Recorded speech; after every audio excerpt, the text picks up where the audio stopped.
G'day guys, how are we? Back for another TorqueMUp, I see. Back by popular demand is me mate, Feral Dave. How are you, mate? Hey, how are you, Feral? Yeah, good. Been Yeah. Hey, that first one we did, that was an absolute cracker. I don't think I've had so much fun in front of the camera in my life. No. Well, what the beauty is, you get to say and talk about whatever you want, however you want, and it's a place where you can just dump everything. But it's got to be G-rated. It'll be G-rated, but your opinions, this is where we want to see everybody's opinion. So no one's right, no one's wrong. It's just a forum for to say, whatever. I don't know. I'm pretty right. Yeah. Anyway, you are. Well, you're actually backed by popular demand. The Feral Meister. Anyway, we've done such shows. He's been on Dust 'em Up. We've been on 4-Drive Action together back in the early days. And we've obviously done TorqueMUp together and our Fat and Healthy show. If you haven't seen Fat and Healthy, it's on Track Yakka. Go Track Yakka. This is a place where you can see this show too. Hey, but Feral. Now, I've made a few notes again about some subjects. What are we in for today, mate? And these are not all this is people just emailing in to Track Yakka saying, ask Feral about this, ask Glenno about that. So this is what the audience, this is what you guys wanted to hear about. Shitcoin. Bitcoin.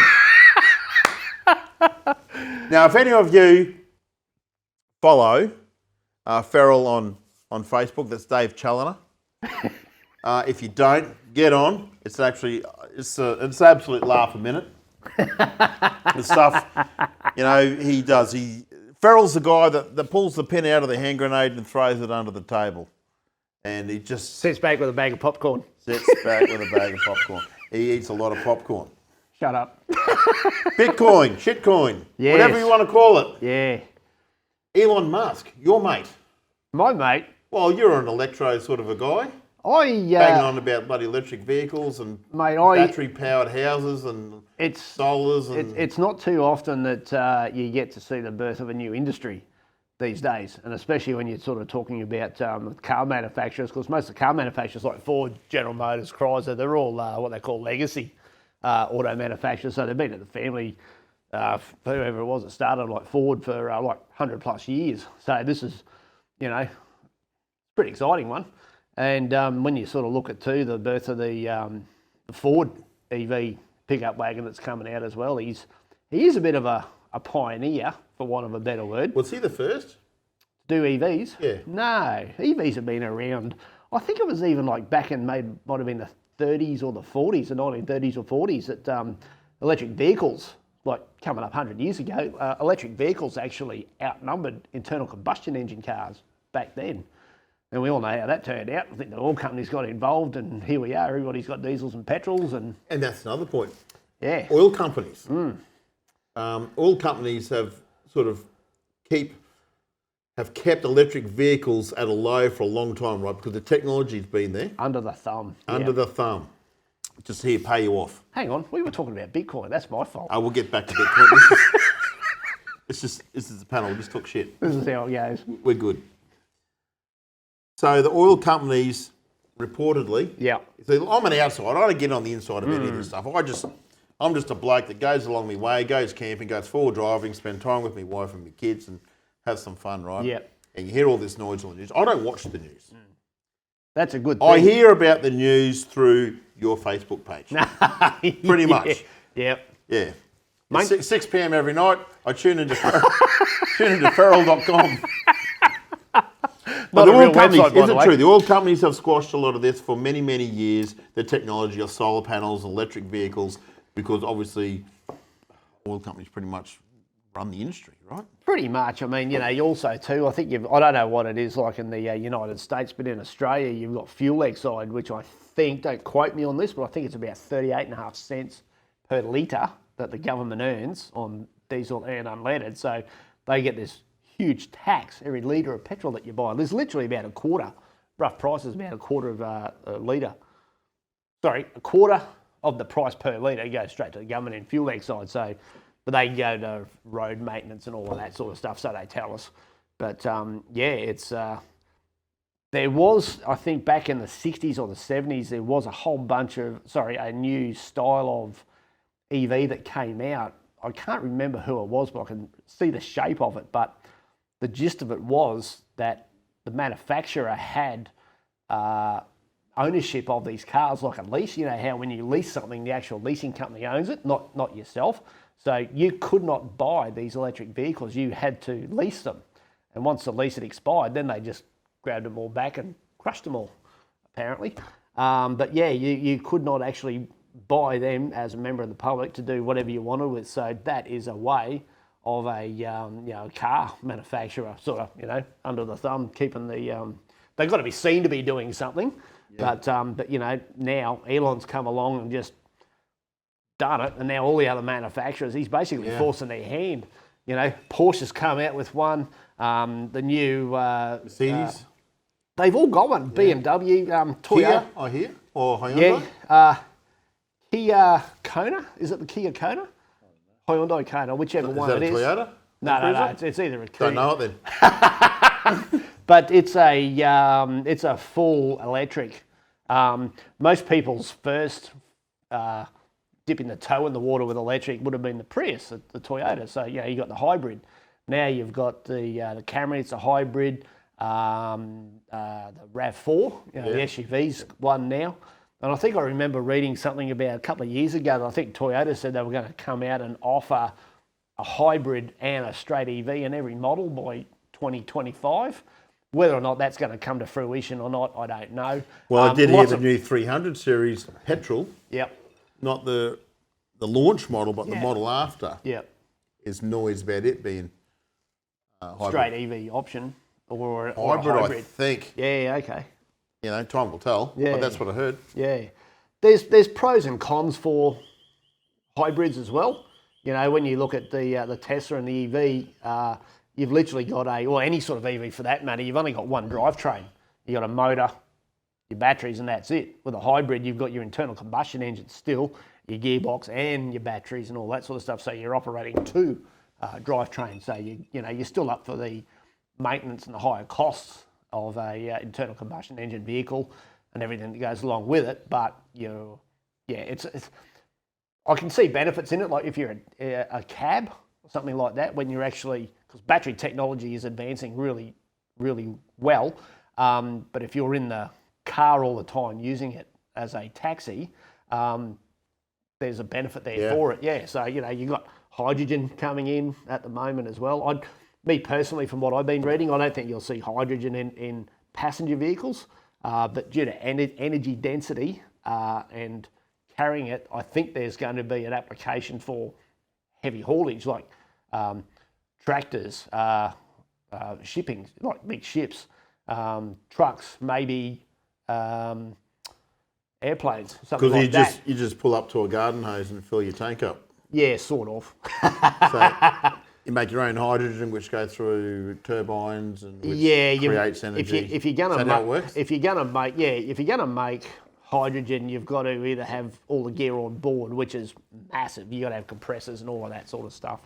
Or you can just fill up a tank. I've got a compressor in my Land Cruiser. Not a hydrogen one. But in a nutshell, the benefit of hydrogen is, say, if you've got a battery in a car that weighs, say, 500 kilos, if you have the same weight in hydrogen, you've actually got 5 times the energy than what you have in a battery currently at the moment. So that's the attractiveness of it for a heavy machinery application. So now, anyway, the controversial part, people are banging on about the materials that need to be mined to make solar panels for all this electric stuff, because they're going, electric vehicles, solar panels, getting off the grid, it sort of ties in cars and ties in bloody houses and ties in everything. Yeah. They reckon that, I hear, I'm no expert. Yeah. I'm guessing you know a lot more than I do, that I know a little what it takes to mine this stuff is worse than coal or oil and all that sort of stuff. What's the latest you've heard, or is it a load of bullshit? There's always going to be some environmental impact no matter what you're mining. But it's like anything, if you're going to mine something, you should always have the highest quality version of it, what you can. When you look at the electricity generation in Victoria, they use brown coal, which is known to be one of the most polluting coals in the environment, but no one's done anything about it. The most highest quality coal with the lowest ash content actually comes out of the Bowen Basin in Queensland. So, you know, they talk about Australia's carbon footprint and all that. Simple swap over in coal would assist with that, but nobody's doing anything about that. You know, the oil companies have got a lot to lose when nobody is, well, not when nobody, but when they have a reduction in use of their product. So there's always going to be rumours flying around. I'm no environmental specialist. Doesn't the oil companies own a lot of these solar companies? That I'm not too au fait with. But at the end of the day, right now... You guys, the audience will know this. Please send us your info. At the end of the day, right now, solar panels are issued with a 25-year warranty. So that's pretty good. Tesla batteries, they guarantee them something for like about 8 years, but they've actually got Tesla batteries, or Teslas in the United States that have got over 300,000 miles on them, still with the same battery. That's good. So what's that, about 450,000 Ks? Try and get that out of an internal combustion engine without doing like a major rebuild or something like that. Well, I like to change my oil every 5 to 10,000 Ks. I do need oil there. No, but also to the drivetrain in these EVs as well. They're good for 1 million miles. Yeah. You know, all of that, getting longer use out of certain things has got to be better. You love electric stuff, don't you? You love this technology? I love new technology and where I can see benefits. And you can't see negatives with solar, with electric engines? Not really. Not really. No, like, you know, you see posts on Facebook about... Gets rid of your fracking and... Oh, yeah, that's another... Oil bloody... There's evidence, you know, fracking, when they frack, you know, there's evidence there to say that it contaminates water tables. Yeah. You know, for me, that's not on. That's fracks it completely. It does get, it's all fracked, you know. Anyway, righto, some good points. We talked about Tesla, and obviously that was my lead into shitcoin. Yeah. Right. Mr. Musk and Bitcoin. Like I said, now, when I first heard about Mr. Musk not accepting Bitcoin for his cars, right? Yep. I straight away thought, is he going to try and make this a lot cheaper to buy, and then he'll swoop in and grab a heap more of his Bitcoins and then go, oh, you can pay again now, but he's just swooped the world of... Yeah, he obviously hasn't tanked it, but he's smashed a huge percentage off the value of thin air. Because that's what Bitcoin is, isn't it? Hang on, there's some Bitcoin. If you ask me, I think it's a digital tulip, or or a piece of dog shit. How much is this dog shit worth because it come out of the first corgi that the Queen owned? Yeah.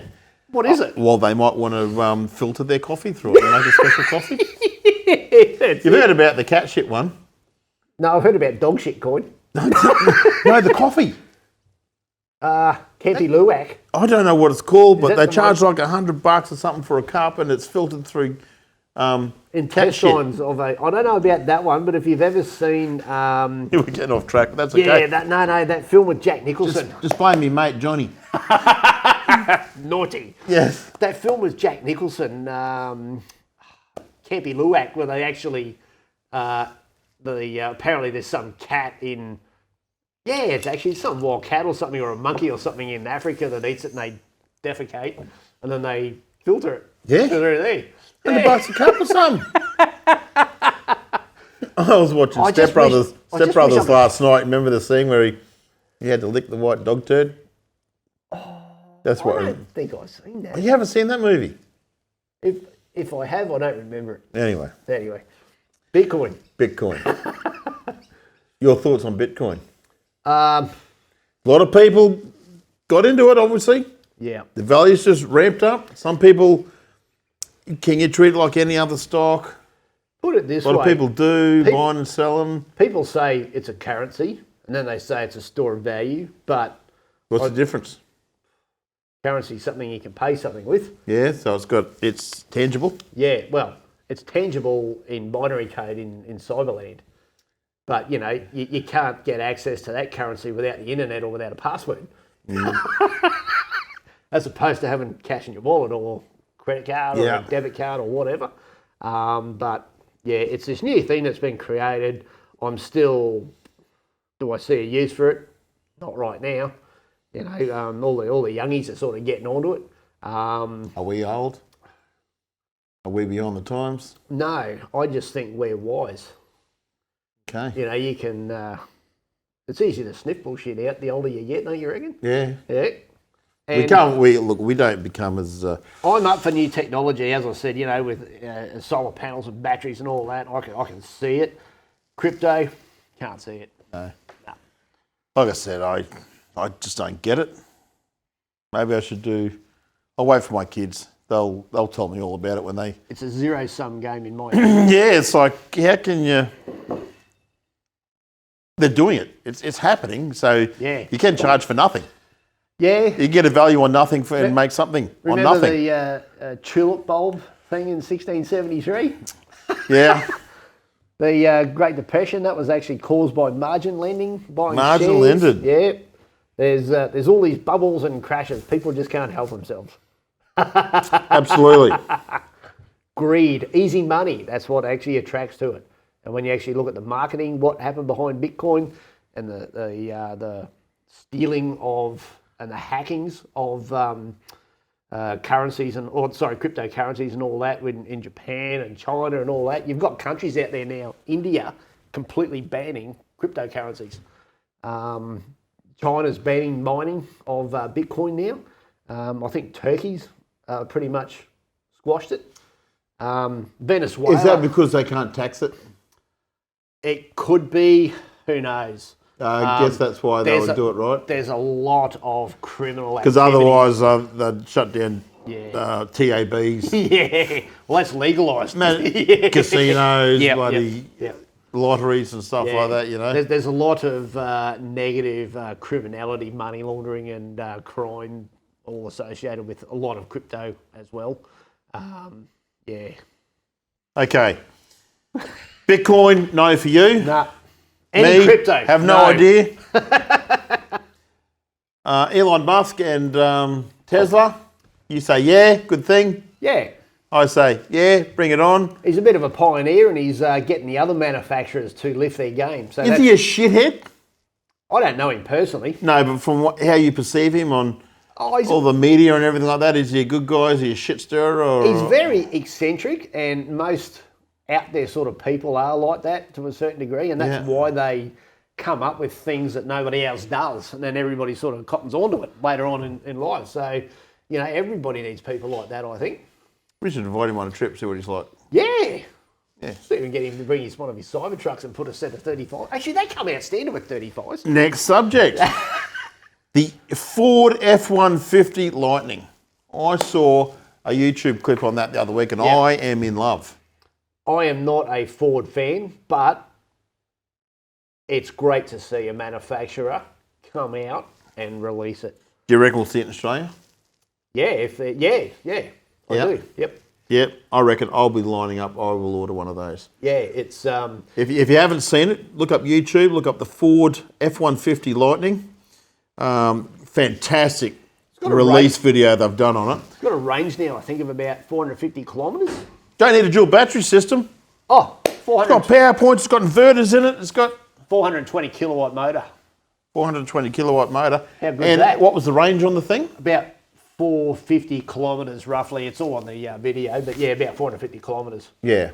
And I suppose in Australia, like what I've always thought with, electric four-wheel drives is recharging. Yeah. You head out west. Yeah, go between Melbourne and Brisbane or Kansas. Yeah, you're right. Yep. You get your 20-minute or half an hour quick charge, bang, you're good for another couple of 100 k's, right? Yep.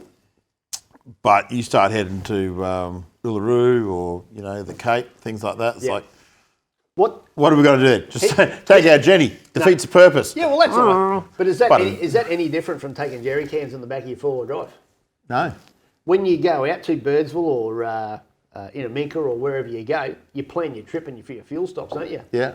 Battery charge is the same thing. Yeah, but is there battery chargers out there? There is a diesel-powered one out at Birdsville, I think. Is there? But the thing is... Well, back to beer. The thing is, when all this sort of stuff, when internal combustion engines first started coming on the scene, there wasn't really that many petrol stations, was there? Next minute, your infrastructure comes in. It happened pretty quick. Yeah. So also now, what I think is going to happen is battery technology with, battery technology is now coming on board for households. And you can get I think it's like a 20 kilowatt battery, don't quote me on that, for about 12 grand for your house. The next door neighbour's just got one. He's a fella I was talking about in the last one, Jeremy. Jeremy. G'day, Jez. G'day. Yeah, he's just got one for his house. So he's got his solar panels on his roof, fills his battery up during the day for free. Yeah. Then when he gets home, plugs it in and fills his car up for free. Love it. Technology's there. I know. Ford Lightning, you're going to order one? You're going to order one of these Cybertruck things? I like the Cybertruck because Bit of an ugly looking thing. it is. But it gets a bit of attention, too. Yeah, I suppose it's like your Datsun. That's a bit harsh. No, it's got 8-inch suspension travel out of the factory. Yeah. So it comes out 8 inches, and then you can actually raise it pneumatically up to 16 straight out of the factory. Wow. And it's fitted with 35s. Yep. Top of the range one does 850 kilometres, and it's about the same size as. And when are they coming to Australia? Maybe in the next year. So we're told. Beautiful. But how long's a piece of string? Things always change in business, as you know. Yeah. Yep. Exciting times, though. Very exciting times. And it's like, I think growing up as a kid, we had the old telephone on the wall. Yeah. I don't know if our kids of these days would even know how to use it. And then I know when I was, might have been 19 or 20, sort of mobile phones became a thing. Yeah. I remember getting phone bills for $1,000, $1,100 when I first started running my own and they business. used to weigh the same as a Besser block. I remember the phone bills associated with it. But before that, I used to run a pager. Yes. I used to pull up to a phone box. Yep. When I was doing, in my younger years, I'd be doing mobile repairs. I would pull up to a phone box and ring back to an office and see, or an answering machine. Yeah. And see who was next for a job. I got one for you. And then the pages come out. Yep. And then the mobile phones come out. It's like, now we're talking about electric bloody vehicles. Yep. It's like, everything's just taken a huge turnabout. And I'm just thinking it's going to be I reckon it's going to happen a lot quicker. We are going to be electric vehicles in Australia a lot sooner than we think. When... 5 years, I reckon. I'd say 5 years, and majority of vehicles will be electric. Go back 120 years when everything was horse and cart. Yeah. To... I still got it there. Did you? No. Awesome. From horse and cart to internal combustion engine vehicles, that transition took 13 years. Wow. That was over 100 years ago. What did they do with all the horses? Oh, they just died of natural causes, I think. Yeah. Or sent them to the glue factory. Tastes all right, apparently. I didn't say that. Yes. But no, you're right. Yeah, it's coming. That blackout that happened the other day, the power station that blew up, I sent my next door neighbour a text and I said, "Do you see that blackout?" And he goes, "What blackout?" Perfect. I am not joking. I really did. Yeah, it happened. And how long was the power out for? A couple of hours. Maybe. Yeah, well, luckily I was actually at the office, a very rare occasion. Yeah, it is a rare occasion. Back at Zeus. Yep. For me sorry, not the... No, I'm in the blackout thing. The office. Yeah. And we've got a backup system there of an inverter, so obviously batteries. Okay. And so everything runs off an inverter, and obviously power comes into the batteries and charges that way. So we didn't know. There for your unit. Yeah, I'm actually pretty advanced. Lithium battery set up with an inverter. Okay. So all the computers run off an inverter, so the power blacks out like that. Yep. We didn't know. The lights turned out in the office, but the computers kept going. Because guys are writing files around the world all the time. If you're in the middle of writing a file and the power goes out, even though you're on a battery-powered computer, but the internet, sometimes you might be sending a file somewhere. Yeah. Technology is good. You've seen yourself over the years how the technology in cars has come along. Computers have been in the car since, what, 1987? Yeah, it started off, yeah. XF Commodores, XF Commodore. BL Commodores. Jackson owner. But yeah, you've seen that, you know, and how reliable. Everybody used to go, oh, I remember when the 80 series first came out, full-time four-wheel drive, everybody used to go, oh, that'll never last. And the GQ Patrol and then the 80 series on coils. Yeah, they can't handle the weight. Yeah, now everybody today is going, oh, coils. 80 series are old school. Let me tell you, that dual cab 79 series I had with a jack off back. Yeah. I had 750 kilo leaf springs in the back. Yeah. Running 50 psi. It was stupid. I quickly learned it. 50 psi in airbags to keep the thing running level, right? Yep. Terrible off road because it just you go over speed bump. It lifts wheels.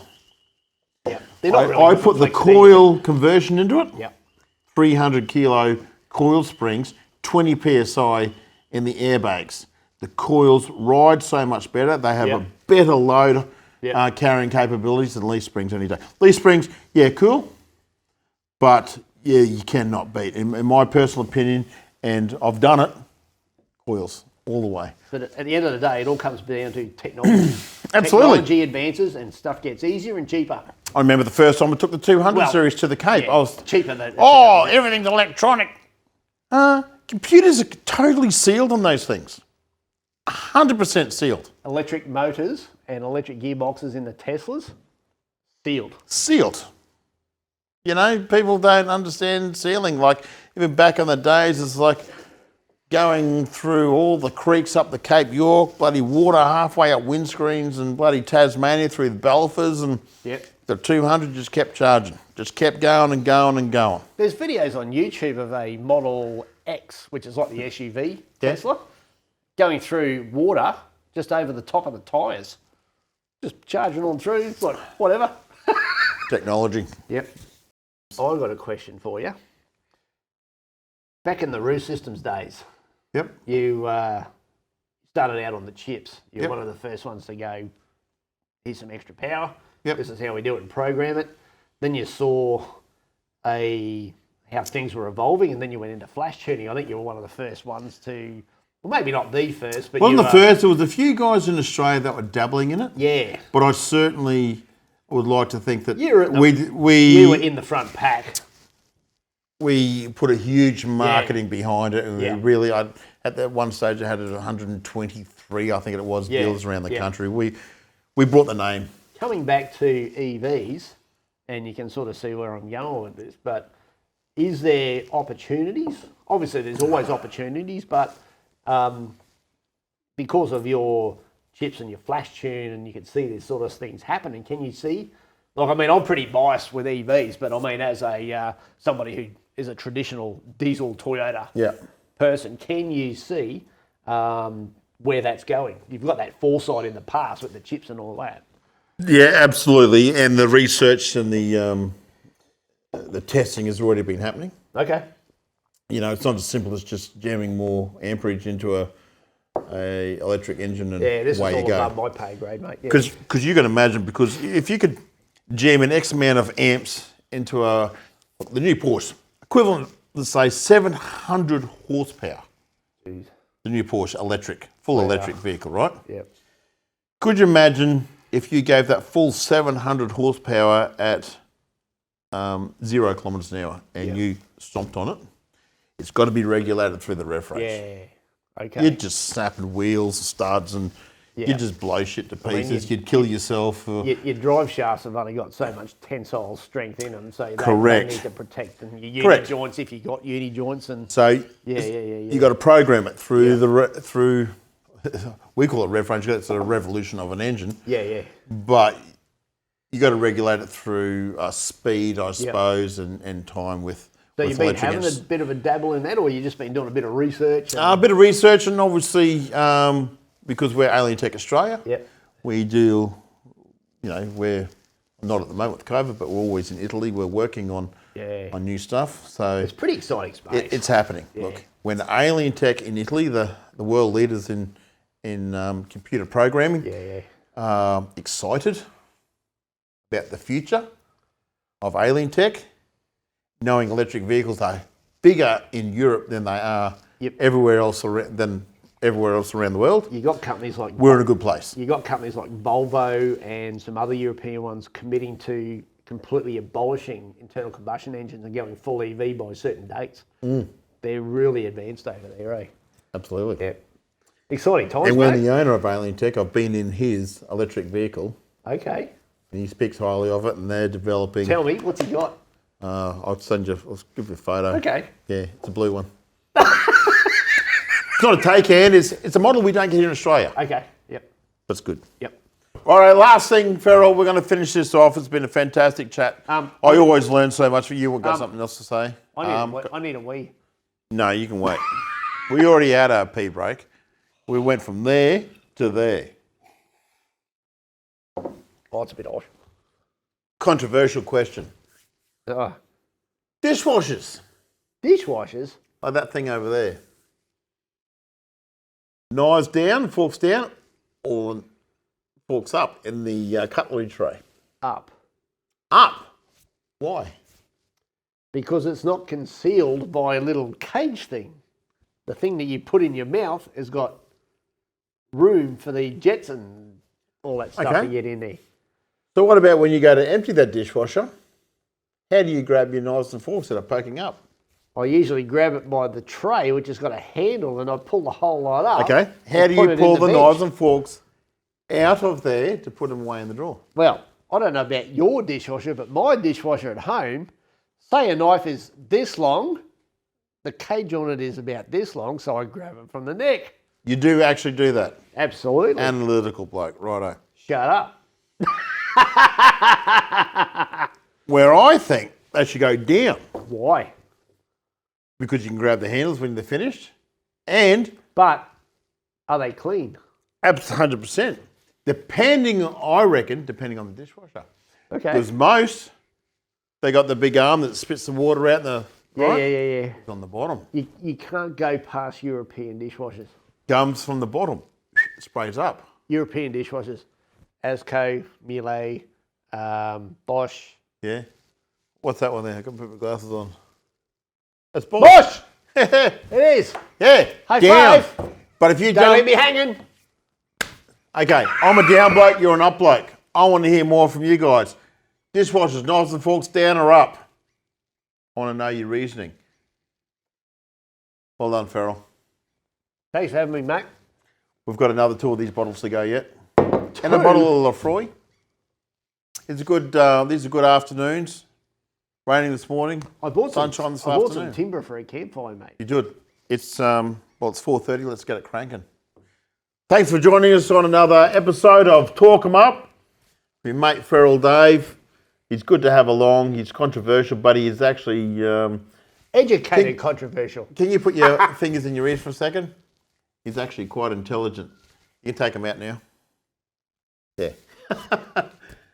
All right, catch up in the next episode of TorqueMUp. Hope you enjoy this. Please give feedback. Can I take my Let us fingers know. out of my ears yet? Yes, you can. Let us know what you want to talk What? about in the next episode. What? Who would you love to see on? Can I take my fingers out of my ears And yet? I'll dispose of this clown. Huh? Take care. See you later.